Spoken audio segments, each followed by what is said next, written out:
নিজ বাড়িতে রহস্যজনকভাবে অগ্নিদগ্ধ স্বামী স্ত্রী। চাঞ্চল্যকর এই ঘটনা বিলোনিয়া পাইখোলা এলাকায়। স্বামীর নাম অনুপ রুদ্রপাল, বয়স 35 বছর। স্ত্রীর নাম গীতা রুদ্রপাল, বয়স 25 বছর। স্বামী স্ত্রীকে জিবি হাসপাতালে আনার পর মৃত্যুর কোলে ঢলে পড়ে গীতা রুদ্রপাল।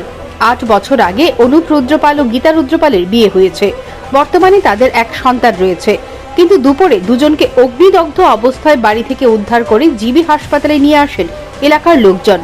এই খবর পেয়ে হাসপাতালে ছুটে আসেন গৃহবধূর মা বাবা। গৃহবধূর বাবা বলেন, তিনি শুনতে পেয়েছেন গ্যাসের সিলিন্ডার ফেটে গিয়ে এই বিপত্তি ঘটেছে। এদিকে জিবি হাসপাতালের চিকিৎসক বলছে, স্বামী স্ত্রী দুজনের দেহেই কেরোসিনের গন্ধ পাওয়া যাচ্ছে। এটা আমরা গ্যাসের সিলিন্ডার গ্যাসের সিলিন্ডার থেকে কিভাবে লাগছে? এটা লিক হয়েছিল, আবার রান্না করতে হবে। যে বউটার মৃত্যু হয়েছে ওনার গায়ে তো কেরোসিনের গন্ধ করতেছে, কেরোসিনটা মানে কিভাবে আসছে? আমরা শুনছি আপনার এখানে গ্যাস হয়েছে, আমরা তো গেছি না তারা বাড়ি। ডাক্তারবাবুর অফিসে কেরোসিন আছে, মানে বিষয়টা কি, মানে একটু পরিষ্কার করে বলুন। এটা তো আমরা তো জানি না স্যার।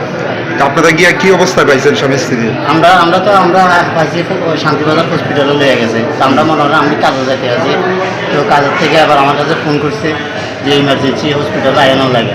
তো আমরা আয়া দেখি তারা দুই দিকে। স্বামীরে জিজ্ঞাসা করছেন কিভাবে লাগছে আগুনটা? না, আমরা জিজ্ঞাসা করছি না।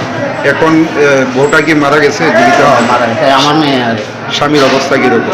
স্বামী একটা লিয়ে গেছেন। পারিবারিক কোনো অশান্তি আছিল? এটা তো আমরা জানি না, আমরা নিজের মেয়ের বিয়ে দিচ্ছি, অশান্তিটা কোনোদিনও দেখছি না, বুঝছেন না। কতদিন আগে বিয়ে দিচ্ছে? তো আজকে 7-8 বছর ছেলে মেয়ে আছে কি? আছে। আমার নাতি একটা। আপনার মেয়ের নাম কি? গীতা রুদ্র। হ্যাঁ, গীতা রুদ্র।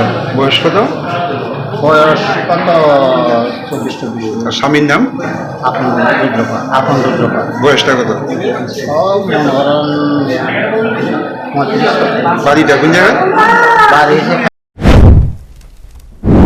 অগ্নিকাণ্ডে অনুপ রুদ্রপালের দেহের অধিকাংশ পুড়ে যায়, তবে তিনি অল্পের জন্য বেঁচে যান। ওনাকে জিজ্ঞাসাবাদ করলেই বেরিয়ে আসতে পারে অগ্নিকাণ্ডের ঘটনার প্রকৃত রহস্য। Bureau report, news prime Tripura.